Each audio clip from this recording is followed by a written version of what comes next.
Executives in India's industry see the potential for increased crude oil exports to their country following Russia's recent declaration of an export ban on nations that implement the G7 price cap, as reported by the Economic Times, an Indian publication.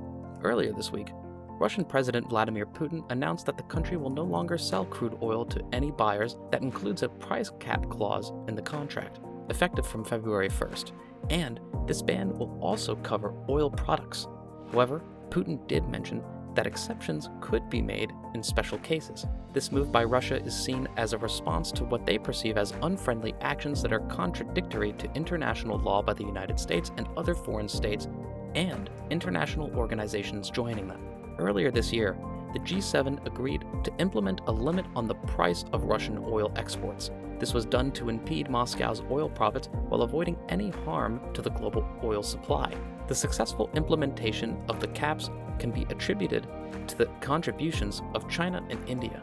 The US and UK already had existing prohibitions on Russian oil and fuel imports, which made it easier to achieve the goal. EU joined the effort recently by enforcing a ban on the importation of Russian crude oil by sea. However, Japan was granted an exemption from the caps because Russian oil is essential to the country's economy and hard to replace. In contrast, China and India have expressed their preference to continue working with Russia despite the caps. They find it more advantageous to take advantage of the significant discount being offered by Russia due to the absence of the European market from its clientele list. Russia could have an excess of oil after imposing a cap, and it is likely that they will offer this to China and India. Russia has become one of India's top oil suppliers this year. By December 26th, Russia had loaded 3.5 million tons of euros to Asia, of which 2.4 million tons were for India. Despite weaker Asian demand and oil embargo by the European Union, India's oil imports from Russia are on track for a record high in December. However, Indian officials have stated that domestic needs and inflation control will dictate oil inputs. Union Petroleum and Natural Gas Minister Hardeep Singh Puri said that India is now sourcing oil from 39 countries and that they are willing to buy from anywhere. He noted that Russia has become a prominent supplier along with UAE, Saudi Arabia, Iraq, and Kuwait. Following Moscow's Ukraine invasion, the G7 decided to impose a limit on the price of Russian oil at $60.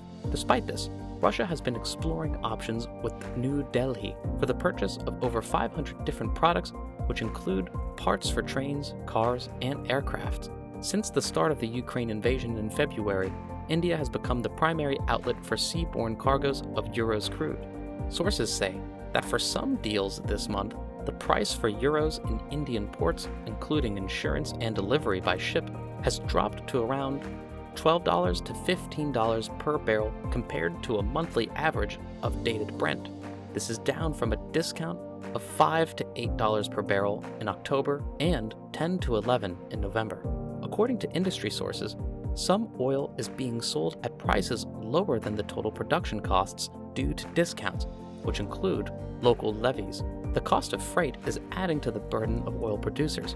There is a shortage of suitable vessels for Russian winter weather at the western ports, which is increasing the pressure on producers, as it is driving up the cost of freight. Depending on the terms of the agreements, the seller may bear the cost of freight. The increase in freight rates is significant, with the cost per barrel rising to between $11 and $19 compared to less than $3 per barrel before February. These rates are approximately twice as high as they were earlier in the year, as Reuters calculations show.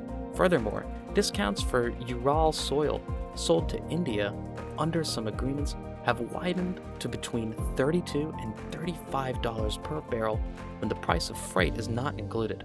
In early December, the value of the dated Brent benchmark dropped below $80 per barrel.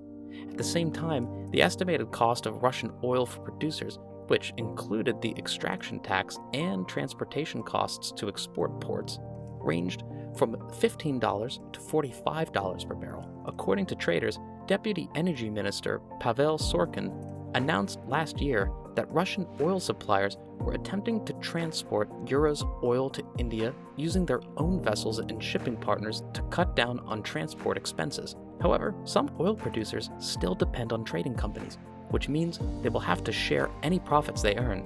India, being the second largest oil consumer in Asia, has an advantage over China in purchasing euros due to a more efficient transportation route and refineries that are well suited to process Russian oil. Furthermore, Indian authorities acknowledge the ships and insurance coverage provided by Russian entities, which are no longer recognized in Europe.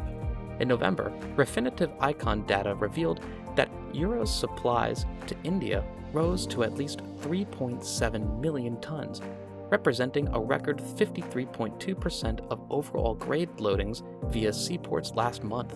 Russia has become the primary oil supplier to India, surpassing Iraq as the market is abundant in euros, as per information from trade sources. According to an anonymous source from an Indian refiner, multiple traders are offering euros cargo for delivery in both December and January. The sources quoted could not reveal their identity as they were not authorized to speak to the media.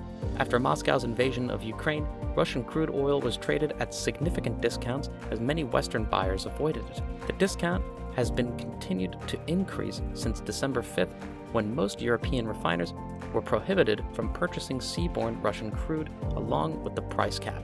Euros, which is the primary oil grade exported from Russia's western ports, is currently trading at approximately $42 to $45 per barrel, while the international benchmark Brent crude is trading at $82 per barrel, as reported by the price reporting agency Argus. According to reports from Kepler and Argus, there has been a decrease in Russia's seaborne crude exports since the price cap was introduced 11 days ago. Matthew Wright, who is an analyst at CLER, stated that during the first week following the price cap, there was a slight decline and the second week seemed to be quite subdued. However, it is still too early to make any definitive conclusions regarding the medium-term impact. In November, Vitol, which is the world's largest independent oil trader, predicted that Russian seaborne exports could decline by as much as a fifth or 1 million barrels per day if it had trouble accessing enough tankers. The continuous clash in Ukraine has made unsteadiness in the worldwide energy markets, bringing about taking off costs and provoking European countries to lessen their reliance on Russian oil and gas. In light of what they view as threatening activities that disregard worldwide regulations by the US, foreign states, and international organizations that help them, the Russian government has given a declaration that boycotts the conveyance of Russian endlessly oil items to foreign entities and individuals. The ban applies to all stages of the supply chain, up to the end buyer, specifically targeting countries that have imposed a price cap, such as the US. However, the decree also contains a clause that grants Putin the authority to override the ban in special circumstances. While the export of crude oil will be banned starting from February 1st, the date for the ban on oil products will be determined by the Russian government and may be postponed. An unprecedented price cap has been imposed to limit the amount of money flowing into the Russian state coffers and their military efforts in Ukraine. This measure is so extreme that it surpasses even the limitations set during the Cold War between the Soviet Union and the West. However, some experts believe that this cap won't have a significant impact on the oil profits earned by Moscow right away. Russia has been threatening to react to this limitation for weeks, but the decree that was eventually issued mainly confirmed what government officials had already revealed to the public. The G7 has imposed a price limit on seaborne crude oil imported from Russia by non-EU countries. This means that these countries can still purchase the oil, but shipping insurance and reinsurance companies cannot handle the cargo unless it is being sold for a price below the cap. On the other hand, EU countries have their own embargo in place, which prohibits them from buying seaborne crude oil from Russia altogether.